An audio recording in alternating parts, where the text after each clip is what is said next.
escuchan muy bien, ¿me escuchan bien? ¿Sí? Bueno, en todo caso, si se me corta ahí, me dicen y volvemos a repetir alguna cosa que haya quedado colgada. Bueno, es grato poder compartir con ustedes en este momento estos momentos de reflexión, aunque sea mediante varias pantallas. Lo bueno es que pronto ya nos vamos a poder encontrar nuevamente, aunque sea por un ratito, hasta que esto pase y poder volver a la normalidad de una nueva reunión en la iglesia como antes las disfrutábamos, ¿no? Hoy quiero comenzar esta reunión contándoles una historia que necesito que utilicen mucho la imaginación. Quiero contarles una historia donde habla de tres mujeres que emprendieron un hermoso viaje. Sin embargo, este hermoso viaje porque no era porque decidían irse o de vacaciones o trasladarse a algún otro lugar para poder estar mejor, sino que era un hermoso viaje porque estaba lleno de esperanza. Estas tres mujeres emprendieron un viaje tras haber pasado por muchas angustias y descubrieron que podría ser que en otro lado podrían encontrar mayores y mejores oportunidades. Es por eso entonces que decidieron irse ellas de ese lugar y trasladarse a otro, porque sabían que podían ahí recomenzar nuevamente la vida. Es así que estas mujeres emprendieron ese viaje y cuando iban caminando, diferentes temas iban surgiendo, recuerdos iban siendo mencionados, vez tras vez podían recordar las bellezas antes de las angustias, sin embargo también nacieron las tristezas, los recuerdos tristes. Y una de ellas, una de estas tres mujeres, comenzó a decir cuán agradecida estaba de la compañía que le habían brindado estas mujeres. Le agradecía a cada una por las experiencias que habían vivido juntas. Sin embargo, empezó no solamente a mencionar los recuerdos gratos, sino los que estaban teñidos de tristeza. Y no se detuvo allí. Después de hablar de los recuerdos, comenzó a hablar del futuro. Comenzó a describirlo triste, lleno de temores, pero no se estaban trasladando para un mejor vivir.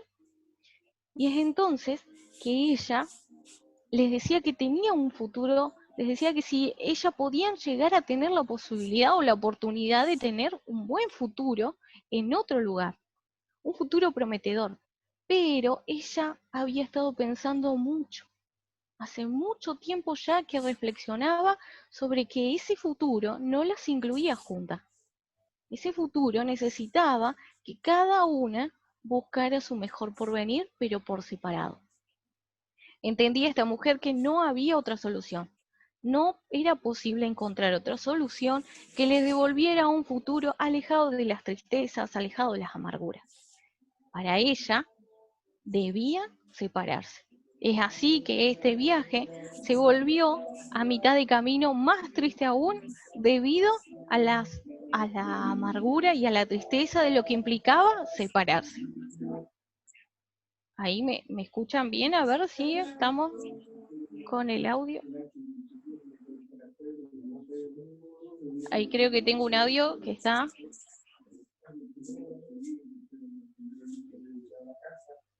Ahí, a ver. Ahí está, gracias. Entonces estas mujeres, como les decía, una de ellas, mientras caminaba, dejó de recordar aquellos momentos gratos, comenzó a hablar de los tristes y comenzó a hablar de ese futuro, que no las incluía juntas. Debían separarse, debían terminar ese viaje. ¿Cuándo? El momento estaba cerca. Entonces, al paso de los tiempos, los kilómetros ya habían sido, varios kilómetros ya habían sido recorridos, bajo ese sol abrasador, el cansancio, la angustia y esta mala noticia de que deberían separarse, hizo el viaje un poco más triste, un poco más angustiante. Llegó un momento y una de ellas decidió despedirse. Tenía amargura en su corazón, por supuesto, sin embargo, debió irse, porque entendió, según sus perspectivas, que debía buscar oportunidades en otro lugar separada de ellas dos. Es entonces que emprendió un camino diferente al de estas dos mujeres. Quedaban dos mujeres y siguieron y continuaron su viaje.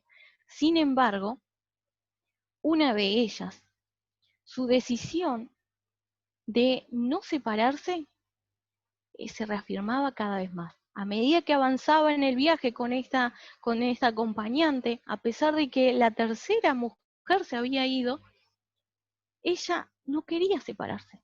Y firmemente estaba convencida de no quería separarse. Es entonces que a pesar de que tenía dudas, a pesar de que tenía miedos a lo que el futuro le ofrecería, a pesar de que los temores ahondaban en que podría pasar angustia, tristeza, hambre, precariedad, podría faltarle las oportunidades, pero ella no quería irse. No quería separarse, aunque eso implicara sufrimiento, tristeza. ¿Por qué? Porque tenía esperanza de un futuro mejor solamente si ella estaba junto con sus compañeras. Y eso la motivó a ser resuelta y decidida sobre su decisión de no separarse.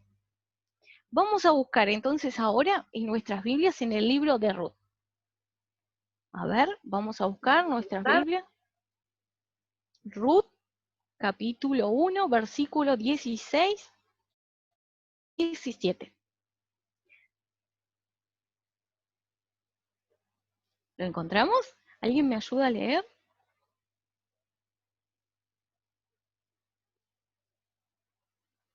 ¿Alguien me ayuda? A ver.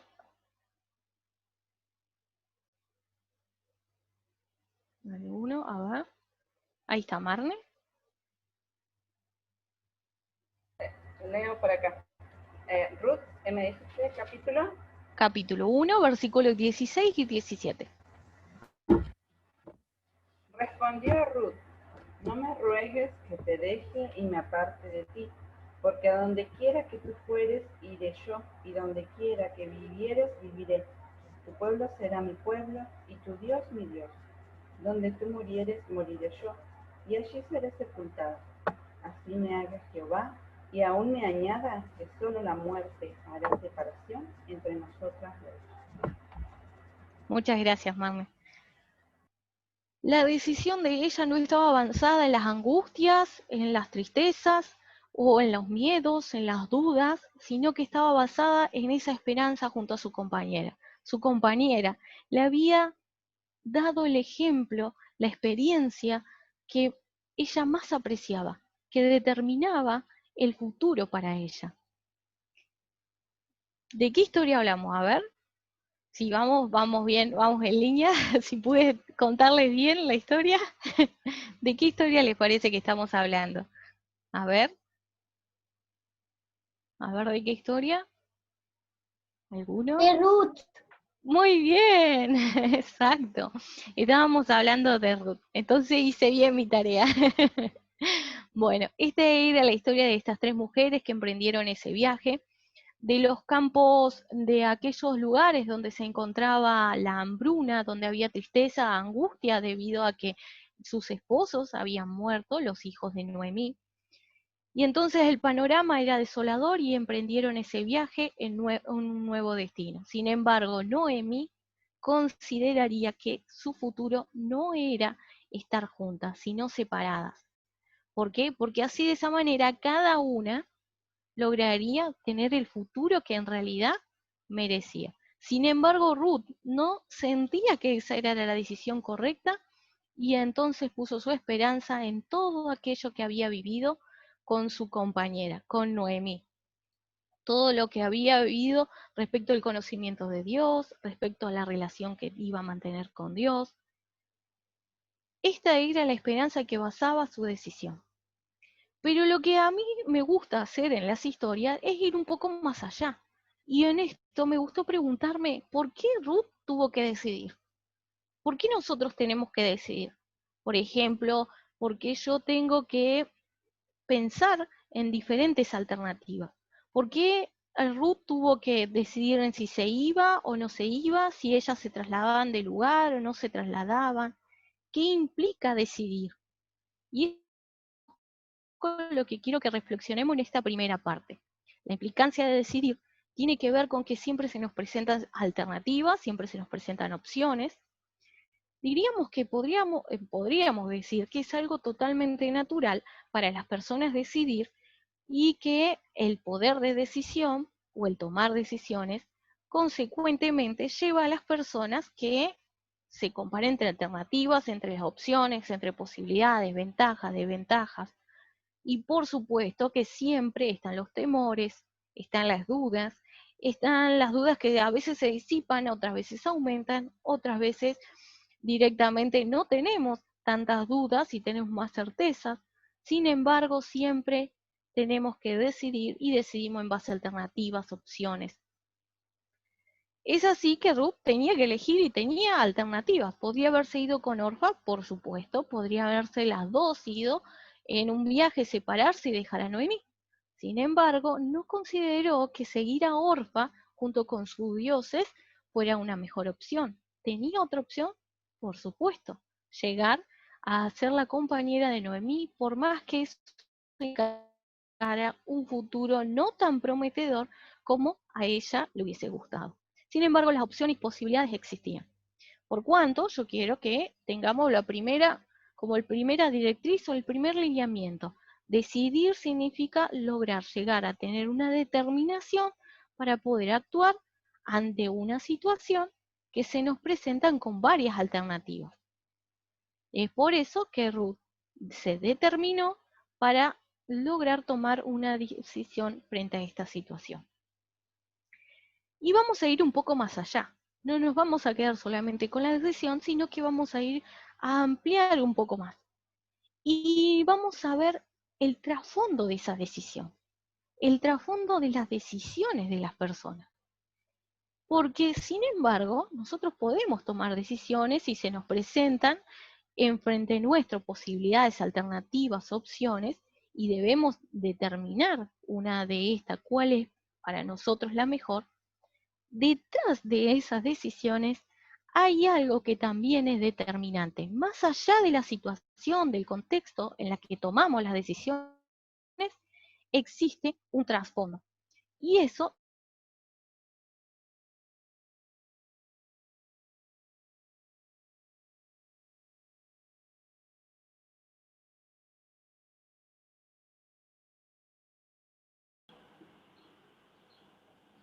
es decisión exaltada, aunque, aun cuando empezó a presentar declaraciones falsas ante los ángeles. Una y otra vez se le ofreció perdón a condición de arrepentimiento y sumisión. Perdón, Lore, se Sí, te cortó un cachito, o al menos a a mí, ver. no sé si a los demás, si quieres repetir lo que dijiste en el último minuto. Por supuesto, sí, sí. En la que veníamos hablando de que tenemos trasfondos, a ver, vamos a acomodar. Teníamos trasfondos, ahí se me escucha bien, Sí, ahí sí, ahí gracias. está. Bueno, genial, gracias por avisarme porque es importante que sepamos cada una de las, que nos enfrentemos contra la tecnología. Bueno, es entonces que yo le estaba diciendo de que detrás de cada decisión no solamente tenemos en el contexto en la que tomamos, no solamente debemos fijarnos en el contexto en que tomamos las decisiones, sino también que debemos fijarnos en ese trasfondo que hay detrás, cuyo trasfondo a veces determina más esa decisión del contexto en la que se toma frente a las diferentes alternativas opciones. Y ese contexto me llevó a buscarlo en este párrafo que les voy a pasar a leer seguidamente. Dice, Dios soportó por largo tiempo a Lucifer. Este no fue degradado de su posición exaltada, aun cuando empezó a presentar declaraciones falsas ante los ángeles. Una y otra vez se le ofreció perdón a condición de arrepentimiento y sumisión. Se hicieron esfuerzos que solamente el amor infinito podía idear para convencerlo de su error. El descontento nunca se había conocido en el cielo. Lucifer mismo al principio no entendía la verdadera naturaleza de su sentimiento. Cuando se comprobó que su insatisfacción no tenía causa, Lucifer se convenció de que los principios divinos eran justos y de que él debía reconocerlos ante todo el cielo. A sí mismo y a muchos ángeles. Si hubiera estado dispuesto a regresar a Dios y hubiera estado satisfecho de ocupar el lugar que le fuera señalado, hubiera sido restablecido en su función. pero el orgullo le impidió someterse. Sostuvo que no tenía necesidad de arrepentirse y se empeñó totalmente en el gran conflicto contra su hacedor. Ese es el trasfondo de las decisiones del ser humano. ¿Por qué es el trasfondo de las decisiones del ser humano? Porque aunque las decisiones tengan que ver con diferentes temas, todas tienen el mismo trasfondo desde el mismo momento en que el hombre violó la ley divina en el momento en que se dio a la tentación en el Edén. Ese es nuestro trasfondo, por más que decidamos por alimentarnos de tal manera o de alimentarlos de la otra. Por más que decidamos, por ejemplo, vestirnos de tal manera o vestirnos de la tal otra. O por más que decidamos cosas pequeñas o cosas más grandes, todas tienen el trasfondo. ¿Por qué? Porque si hablamos de naturaleza, nosotros, cuando entró el pecado al mundo, nuestra naturaleza se corrompió y llegó a ser semejante a la de Satanás.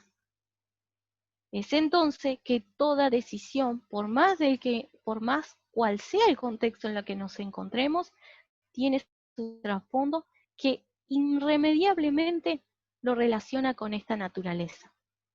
Si decidimos por A o por B, tiene este trasfondo que implica el conflicto que se inició con nuestro hacedor. Al entrar la tentación en este mundo, el conflicto tomó un lugar en nuestro mundo. Y es entonces que Dios, para que nosotros no pereciéramos como Satanás perecería debido a esa naturaleza llena de orgullo y de superioridad que estaba contaminando la humanidad, Dios debió crear una nueva herramienta. Es entonces que Dios debió, bajo una gracia convertidora, bajo un poder renovador, declarar que existiría una enemistad entre el príncipe de las tinieblas y toda la familia humana. Siempre habría un conflicto en el alma. Siempre habría un conflicto en el alma, sin embargo, siempre Cristo daría el poder para resistir. Siempre el conflicto sería nuestro trasfondo. Sin embargo, tendríamos el poder de resistir. ¿Por qué pasó esto? Por la tentación en el jardín que se dio a que esa naturaleza que teníamos antes perfecta, divina, se corrompiera. Si ese conflicto en el alma, si en ese conflicto que está en el alma del ser humano, la humanidad jamás podría haber mostrado gratitud hacia nuestro Creador. Directamente el príncipe de las tinieblas hubiese actuado en nuestro mundo y adueñádose de él, marcando cada uno de los pasos de la humanidad para que ese conflicto directamente esté ganado. Pero sin embargo, como tenemos la posibilidad de resistir,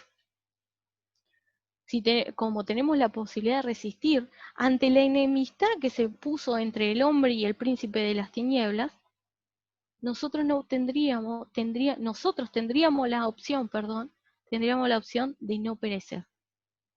Nació gracias a la gracia redentora de nuestro Dios, el poder de resistir, dado por nuestro Dios. Es un conflicto que quedó totalmente definido con la erradicación del mal totalmente asegurada. El mal acabaría en el momento en que el Salvador murió en la cruz. De ese mismo momento el conflicto ya estaba entablado, sus condiciones, pero también se iba a saber que el mal iba a ser erradicado y que ese poder de resistencia iba a ser vencedor.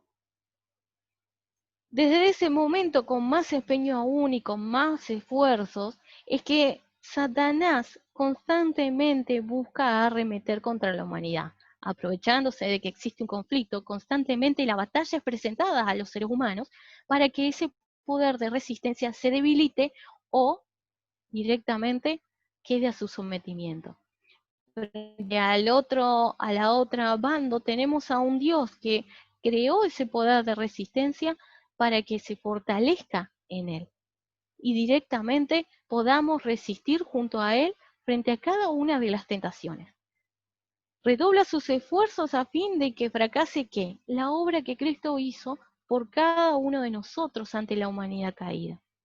Por tal motivo es que procura que el ser humano cuando decida directamente se olvide a veces hasta de ese de conflicto.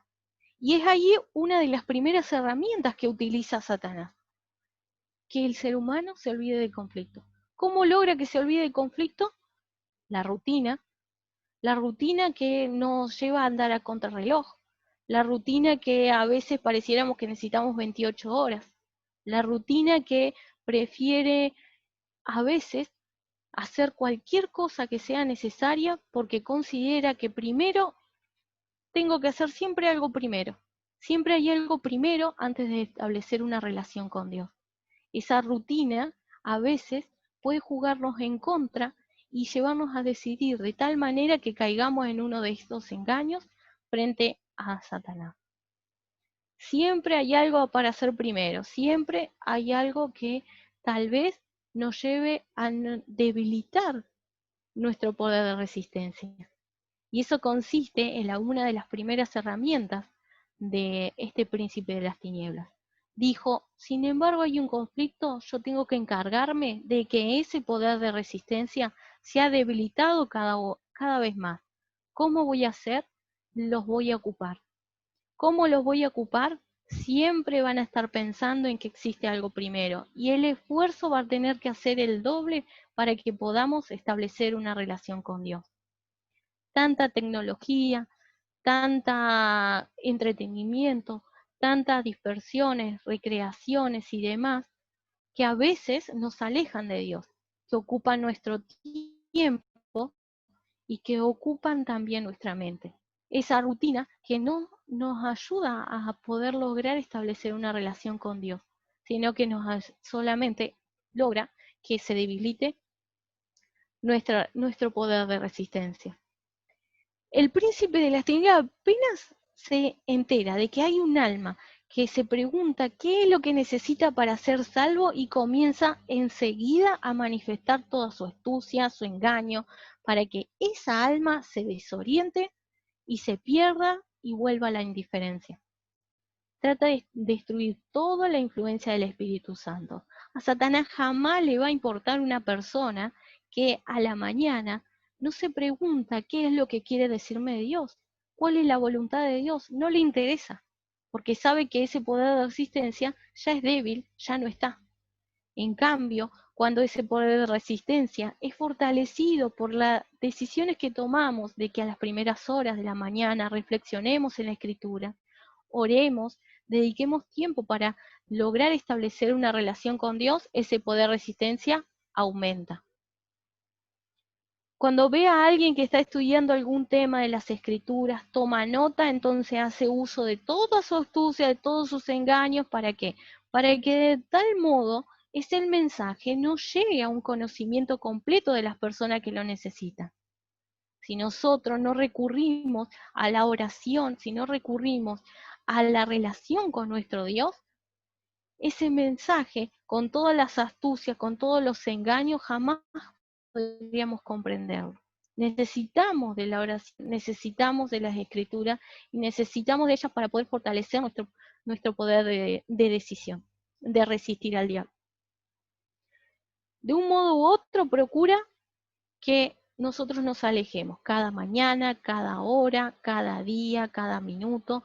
Él sabe que se trata de un conflicto y procura que nosotros, nuestro poder de resistencia se vea debilitado por la rutina que cada uno decidimos llevar a cabo. Sin embargo, el poder de engaño no queda ahí, porque una vez que nosotros decidimos obedecer a Dios, empieza a tal vez a comenzar otra de sus herramientas, intentar falsear constantemente el carácter.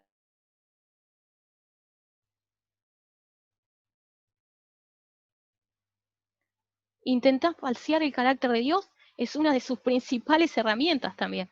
¿Cuántas veces hemos escuchado hablar de un Dios que es severo, que es tirano, que es irresponsable, que es descuidado, que es indiferente? Ese es el objetivo. entender que es un Dios severo, que es un Dios que no tiene cuidado por sus hijos. Prefiere que nosotros pensemos de tal manera que hablamos de un Dios irresponsable, de un Dios que le encanta a la tierra, que es un Dios que, así como lo vio y como lo hizo ver a los ángeles cuando le daba cada una de las oportunidades Dios a Lucifer para que se arrepintiera y reconociera en gratitud la superioridad, buscó de alguna manera buscó que gran parte de los ángeles se bajo este carácter de Dios. Dice que empleaba tal astucia y tal fraude que los ángeles más leales se le hacía difícil discernir entre las verdaderas intenciones de este orgulloso ángel. Siempre estaba representando a un Dios tirano, un Dios severo y a un Dios que era injusto con él. Le hacía creer que Dios lo había juzgado injustamente. Y es así como muchas veces nos llevamos una percepción de Dios. Dios me juzga injustamente.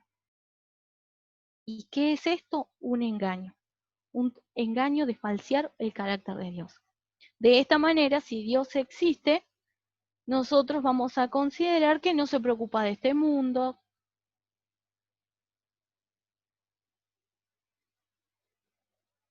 Vamos a considerar que Dios no se preocupa de este mundo, que azota la tierra, que en realidad no es un Dios lleno de misericordia, gracia y perdón, que es el dueño de todo mal, que es el dueño de todo mal y que el mal es el resultado de la administración divina. Por lo tanto, ¿cómo podemos nosotros pretender entender que es un Dios que nos ama? Jamás podríamos pensarlo si es este el carácter de Dios. Esa es otra de las herramientas. Falsear el carácter de nuestro Hacedor.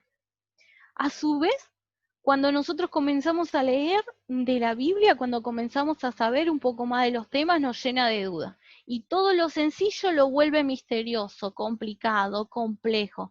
Y es así como lo sencillo de la verdad se desvanece. Y como la sencillez de la verdad se va de las manos y nos envolvemos en cuestionamientos, engaños determinados por las dudas. Sin embargo, el conocimiento llega en un momento en que necesita la fe. Necesita la fe en el conocimiento en Dios que nos da todo aquello que es verdad. Necesita en algún momento depender de la fe. Necesita poder crecer en la fe ese conocimiento. Jamás la fe podrá ser fuerte si existen dudas, porque la duda trae aparejada desconfianza. Y a su vez que trae desconfianza le trae tinieblas a las personas. Entonces, si prima la fe, las dudas se van a disipar y el conocimiento hasta cierto punto va a depender de esa fe. Y nos hacemos fuertes en Dios como resultante de que la fe prime a la hora de conocer a Dios, para poder obedecer, para poder vencer, para que nuestro poder de resistencia sea aún mayor. Yo creo que la duda más grande y más complicada para el ser humano, que depende totalmente de la fe, es pensar si soy tan indigno, soy tan pecador que Dios no puede perdonarme. Creo que esa es la duda que digamos que es la más extensiva en el ser humano y que constantemente se presenta. Pensar que soy tan indigno, tan pecador que Dios no puede perdonarme. Y consecuentemente vivimos pensando en que Dios no puede perdonarme. Pero la lógica, tal vez si nos ponemos a pensar un poco en la lógica de esto, dependiendo de la fe, ¿qué pasa con la gracia y qué pasa con la muerte de Cristo? ¿Qué pasa si murió Cristo por nosotros? ¿Por qué no me puede perdonar? Y esta es una de las preguntas que siempre se trasvasan día a día la vida del ser humano, pensando en que soy indigno para que Dios me perdone. Y es ahí que continúa también con otras de los engaños, que es, por ejemplo, no solamente implantar las dudas, no solamente falsear el carácter, no solamente hacernos olvidar de que existe un conflicto, sino que también de implantarlos el orgullo en el corazón del hombre. Nos aleja de la humildad que necesitamos para el conocimiento con Dios y también para relacionarnos con otras personas que no conocen o que conocen a Dios. ¿Qué pasa cuando el hombre desarrolla el orgullo y se aleja de la humanidad? Principalmente entendí que había, digamos que podríamos decir que existía una jerarquización.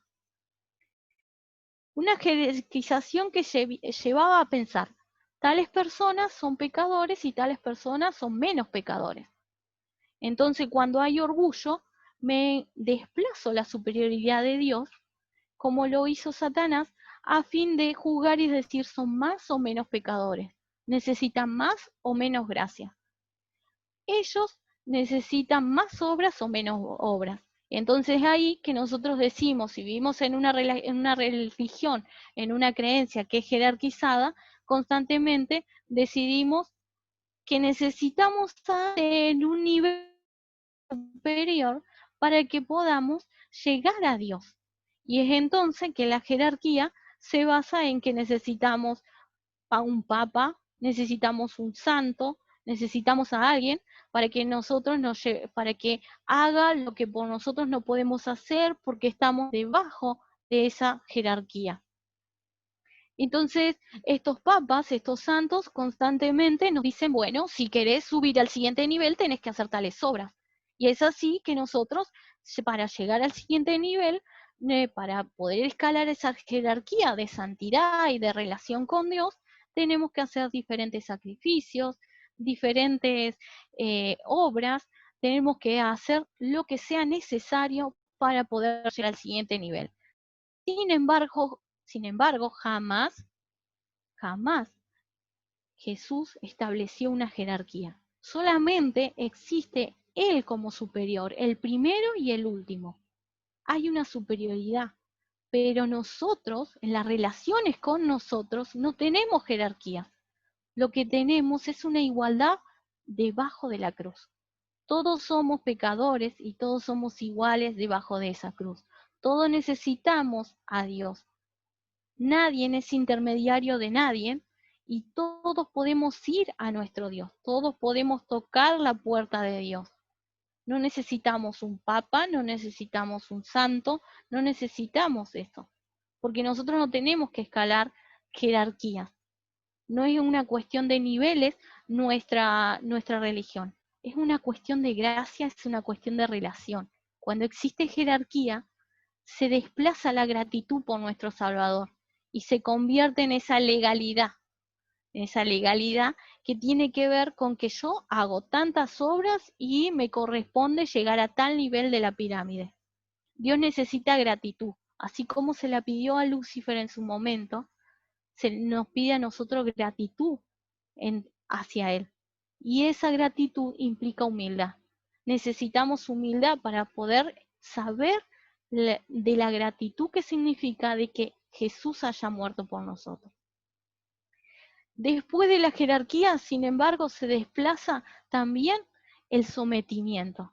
Como una característica relacionada a esto, podemos ver que el sometimiento es consecuencia de esa jerarquización.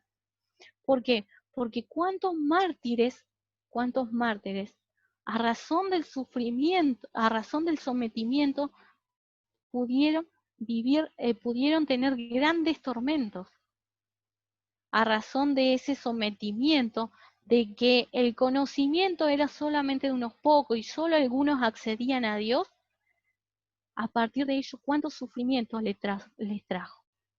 ¿Cuánto sufrimiento nos trae a nosotros el pensar que estamos sometidos a que algunos acceden al conocimiento de Dios y otros no acceden?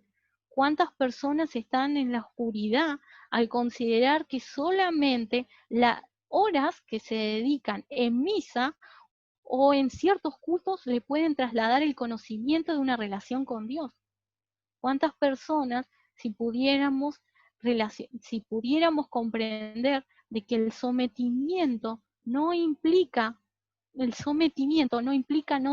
determina nuestra relación con Dios? ¿Cuántas personas saldríamos de la oscuridad, saldríamos de las tinieblas, si nosotros supiéramos, si supieran muchas personas, de que la relación con Dios es directa? Sin embargo, todos somos a la pies, como les había dicho hace unos momentos, sin embargo, todos somos iguales ante la cruz. Si nosotros somos todos iguales ante la cruz, si nosotros somos de un mismo nivel ante la cruz, todos necesitamos a Dios y todos tenemos la misma oportunidad de llegar al conocimiento por la gracia de nuestro Dios. Este es el orgullo implantado en el ser humano, es una de las semillas más destructivas, porque no nos damos cuenta cuando esas semillas implantadas en nuestro corazón y comienzan a nacer y a crecer. Ese es un engaño sutil que no lo percibimos hasta el momento en que el orgullo se manifiesta, en que comenzamos a sentir que algunos son más o menos pecadores, en que comenzamos a cortar el conocimiento hacia otras personas. Y por último, una de las herramientas que utiliza es hacer pensar de que la religión es como que si restringiera mi libertad. Como que si Dios, cuando le impone una religión, no cuando le impone, no sería la palabra, sino podríamos decir cuando Dios le ofrece la religión, la relación al ser humano, comienza a pensar la humanidad que en realidad está restringiendo una libertad. Me dan, pero me restringen. Entonces pensamos que el relacionarnos con un Dios implica restricción de libertad. ¿Cuántas veces, yo le pregunto, hemos escuchado que se dice que las restricciones de Dios son injustas? Es complicado ser religioso, muy complicado, implica muchos hábitos. La verdad, yo como de esta determinada manera y entonces es muy complicado. Está restringiendo la libertad mi religión porque no lleva los mismos principios que yo tengo como ser humano en este mundo. Es entonces de que considero y veo a un Dios que restringe mi libertad, que restringe nuestra libertad. Pero lo que sí yo no entiendo es que si nosotros pensamos que Dios restringe nuestra libertad, ¿cuál es la lógica de pensar de que restringe mi libertad si no es acaso, no nos vemos nosotros restringida nuestra libertad? Cuando, por ejemplo, somos dependientes del trabajo, somos dependientes de un trabajo que nos separa de la familia. Cuando, por ejemplo, no encontramos la libertad para poder hacer lo que necesitamos hacer porque nos falta el tiempo. No se restringe nuestra libertad con el dinero, con las depresiones, con las ansiedades, con los temores. No se restringe esa libertad cuando, por ejemplo, se depende de un vicio. Entonces, Satanás o el príncipe de las tinieblas puede inducirnos a pensar que Dios restringe nuestra libertad, pero eso tiene lógica al momento de pensar que en realidad nuestra manera de vivir puede estar restringida por el tiempo, por el dinero, por el trabajo, por las depresiones. Eso es restricción de libertad. Sin embargo, Dios no restringe nuestra libertad porque la consideró tan preciada que jamás nos obligaría. Jamás obligaría a que estudiemos la Biblia, a que vengamos a un culto, a que escuchemos de él, a que obedezcamos los 10 mandamientos. Jamás nos obliga. Sin embargo, al estimar tan sagrada la libertad, que para él es un punto fundamental de su gobierno divino, que en vez de privarnos a nosotros de libertad, él decide pagar la pena por el abuso que nosotros hemos hecho de esa libertad. Antes de forzarnos a pecar, Él por nosotros se hizo pecado. En lugar de maldecirnos, Él, en lugar de maldecirnos y encadenarnos con la culpa de habernos, con la culpa que conlleva eso y encadenar nuestras mentes a esas maldiciones, Él fue hecho por nosotros maldición. Antes de que nos pasara, antes de que pereciéramos, Él decidió morir por nosotros. Antes de violar ese libre albedrío que está en nosotros, Él decide dar la vida por nosotros. La cruz es la que revela en toda su amplitud la libertad. Nuestro Hacedor no nos obliga, sin embargo, nos suplica, llora, amonesta, pero jamás nos va a obligar, porque la fidelidad de la humanidad tiene que estar basada en la gratitud hacia nuestro Creador y Salvador. Miles de veces prefiere suplicar, llorar, amonestar, que tratar de obligarnos y tenernos sometidos a una religión. Es por esto que me gusta la historia de Ruth, porque Ruth en ningún momento la obligó porque en ningún momento, Noemí obligó a Ruth a que se quedara con ella. Le dijo, sé libre, busca tu mejor futuro. No te puedo obligar, necesito que seas libre. Sabía que ella se podía quedar sola, iba a ser peor, capaz que Noemí hubiese pensado en la angustia de su corazón, cuántas cosas le podrían pasar. Sin embargo, jamás restringió la libertad ni de Orfa ni de Ruth. Así como Dios no restringe nuestra libertad, solamente desea esa fidelidad. Y es ahí que Ruth le mostró esa fidelidad a Noemí. Y gracias a todo lo que habían vivido, esa relación que habían establecido entre ambas, es que Ruth, de manera resuelta, decidida, decidió en libertad quedarse con Noemí. Y cuando se quedó con Noemí, Noemí a verla que había ejercido